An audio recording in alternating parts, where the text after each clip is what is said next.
23 अगस्त 2023 शाम 6:04 पर भारत का चंद्रयान 3 इतिहास रचते हुए चांद के दक्षिणी ध्रुव पर उतर गया।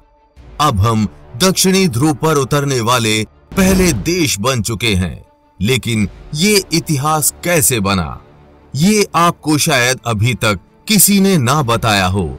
करोड़ों भारतीयों की तरह आपने भी चंद्रयान 3 को लाइव चांद पर उतरते हुए देखा होगा, लेकिन शायद ही कुछ ऐसे लोग होंगे जिनको उतरने की वो प्रक्रिया समझ में आई हो।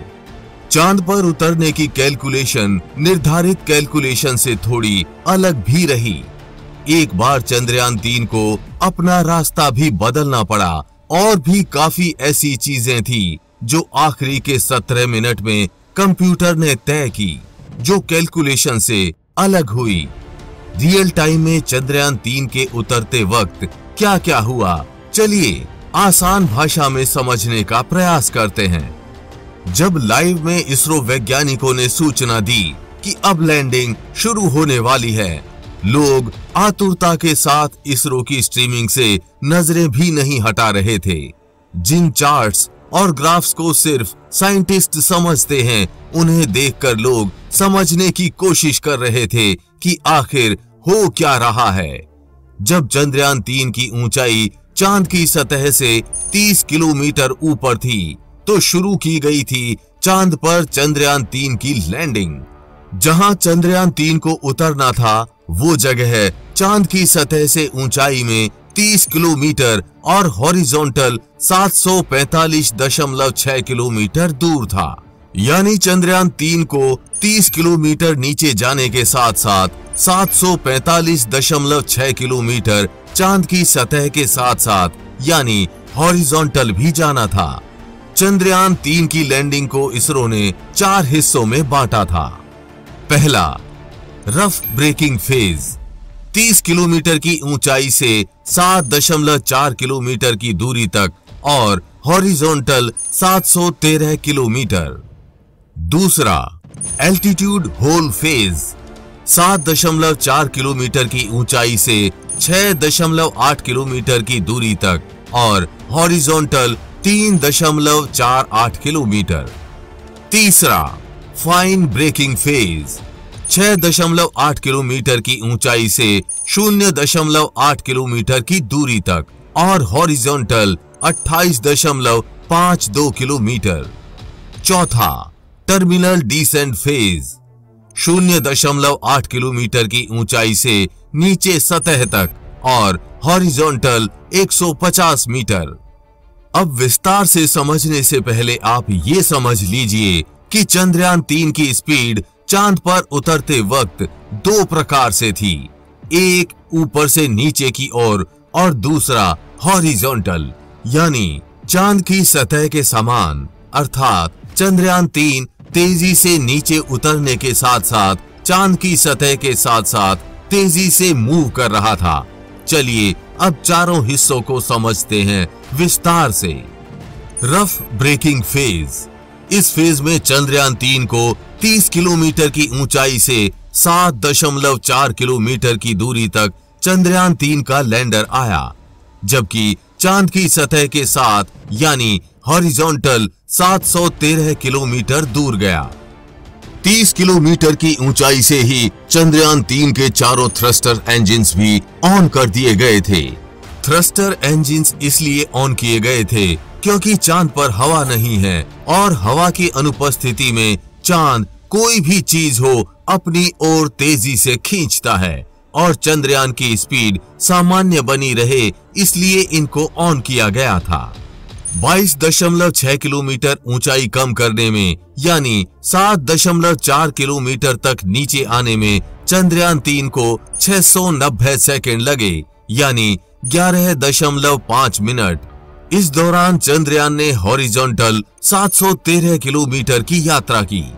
30 किलोमीटर की ऊंचाई पर उसकी स्पीड यानी जब उसने उतरना शुरू किया था तो 1.68 किलोमीटर प्रति सेकंड थी, जिसे घटाकर 7.4 किलोमीटर तक 358 मीटर प्रति सेकंड किया गया।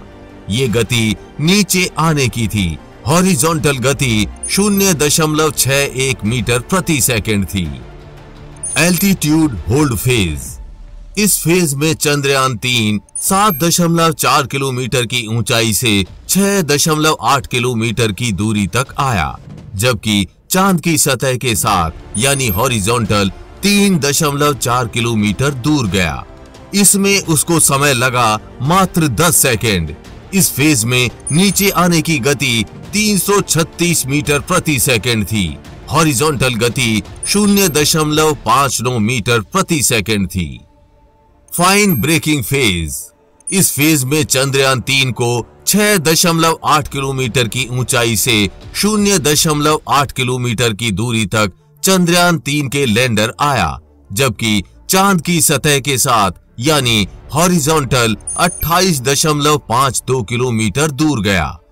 यहां तक चंद्रयान 3 ने हॉरिजॉन्टल 28.52 किलोमीटर की दूरी तय की, यानी लैंडर अब लैंडिंग वाली जगह के ठीक ऊपर था। ऊंचाई थी 0.8 से 1.3 किलोमीटर तक। यहां पर आके इसके 2 थ्रस्टर इंजिन्स ऑफ हो गए और अब 2 थ्रस्टर इंजिन्स के साथ ये नीचे गया, क्योंकि उसे उतरने की सही जगह देखते हुए नीचे आना था, यानी वो अब हेलीकॉप्टर की तरह उड़ रहा था। यहां आने के बाद चंद्रयान 3 के laser Doppler velocity meter LDV और lander horizontal velocity camera LHVC भी शुरू हो गए और चंद्रयान के उतरने के लिए सही जगह का चुनाव करने में सहायता करने लगे। यहां आने के बाद चंद्रयान 3 ने अपने निश्चित उतरने के स्थान से थोड़ा रास्ता बदला। 150 मीटर दूर यानी हॉरिजॉन्टल चांद की सतह पर उतरा। उसके चारों पैर नीचे की तरफ थे। इस स्थिति में वो 2 मीटर प्रति सेकंड की गति से 150 मीटर की ऊंचाई तक आया। ये पूरा प्रोसेस करने में इसे 175 सेकंड लगे, यानी करीब 3 मिनट। Terminal decent phase. ये अंतिम फेज था। यहां चंद्रयान 3 को 150 मीटर ही नीचे और 150 मीटर ही चांद की सतह के साथ साथ यानी हॉरिजॉन्टल दूर जाना था। ये शुरू होती है 150 मीटर की ऊंचाई से सीधे नीचे सतह की ओर। इस दौरान चंद्रयान 3 का लैंडर हॉरिजॉन्टली 0.5 मीटर प्रति सेकंड और 2 मीटर प्रति सेकंड की गति से वर्टिकली नीचे आ रहा था। 150 मीटर से 60 मीटर तक आने में उसे 73 सेकंड लगे, जिसमें 52 सेकंड रीटारगेटिंग थे, यानी सुरक्षित जगह खोजने में लगे। इसके बाद 60 मीटर से 10 मीटर की दूरी उसने 38 सेकंड में पूरी की। आखिरी 9 सेकंड्स में उसने 10 मीटर से सतह तक की दूरी तय की। इतनी गणित और सटीकता के बाद विक्रम लैंडर ने अपने पांव चांद की जमीन पर रखे। तब जाकर हमारा चंद्रयान 3 मिशन सफल हुआ। इतना ही नहीं, लैंडिंग के बाद करीब 2 घंटे 36 मिनट बाद जब लैंडिंग की वजह से उठी चांद की धूल जमीन पर बैठ गई, तब प्रज्ञान रोवर बाहर निकला। कल रात में ही इसरो ने ट्वीट करके बताया है कि रोवर ने 8 मीटर की दूरी तय कर ली है। रोवर में लगे LIBS और APXS चालू हो गए हैं। प्रोपल्शन मॉड्यूल, लैंडर मॉड्यूल और रोवर पर सभी पेलोड प्लान के अनुसार प्रदर्शन कर रहे हैं। अंत में जाते जाते शॉर्ट में जान लेते हैं अब रोवर और लैंडर चांद की सतह पर क्या क्या काम करेंगे। विक्रम लैंडर पर 4 पेलोड्स क्या काम करेंगे। पहला, रंभा। ये चांद की सतह पर सूरज से आने वाले प्लाज्मा कणों के घनत्व, मात्रा और बदलाव की जांच करेगा। दूसरा, चास्टे। ये चांद की सतह की गर्मी यानी तापमान की जांच करेगा। तीसरा, इल्सा। ये लैंडिंग साइट के आसपास भूकंपीय गतिविधियों की जांच करेगा। चौथा, लेजर रेट्रो रिफ्लेक्टर एरे। ये चांद के डायनेमिक्स को समझने का प्रयास करेगा। प्रज्ञान रोवर पर 2 पेलोड्स हैं, वो क्या करेंगे। पहला, लेजर इंड्यूस्ड ब्रेकडाउन स्पेक्ट्रोस्कोप। ये चांद की सतह पर मौजूद केमिकल्स यानी रसायनों की मात्रा और गुणवत्ता की स्टडी करेगा, साथ ही खनिजों की भी खोज करेगा। दूसरा, अल्फा पार्टिकल एक्स-रे स्पेक्ट्रोमीटर। ये एलिमेंट कंपोजिशन की स्टडी करेगा, जैसे magnesium, aluminium, silicon, potassium, calcium, tin और लोहा। आपको ये जानकारी कैसी लगी और आपने चंद्रयान 3 की चांद पर उतरने की सफलता का जश्न कैसे मनाया? नीचे दिए गए कमेंट बॉक्स में लिखकर हमें जरूर बताएं। चंद्रयान 3 पर लगातार आगे भी ऐसे ही अपडेट्स आते रहेंगे, इसीलिए अभी चैनल को सब्सक्राइब करके बेल नोटिफिकेशन ऑन जरूर कर लें। वीडियो को लाइक और शेयर करना ना भूलें। जल्द ही मिलेंगे ऐसी ही इंफॉर्मेटिव वीडियोस के साथ और आपको कुछ अच्छा सिखाएंगे। तब तक के लिए जय हिंद, जय भारत।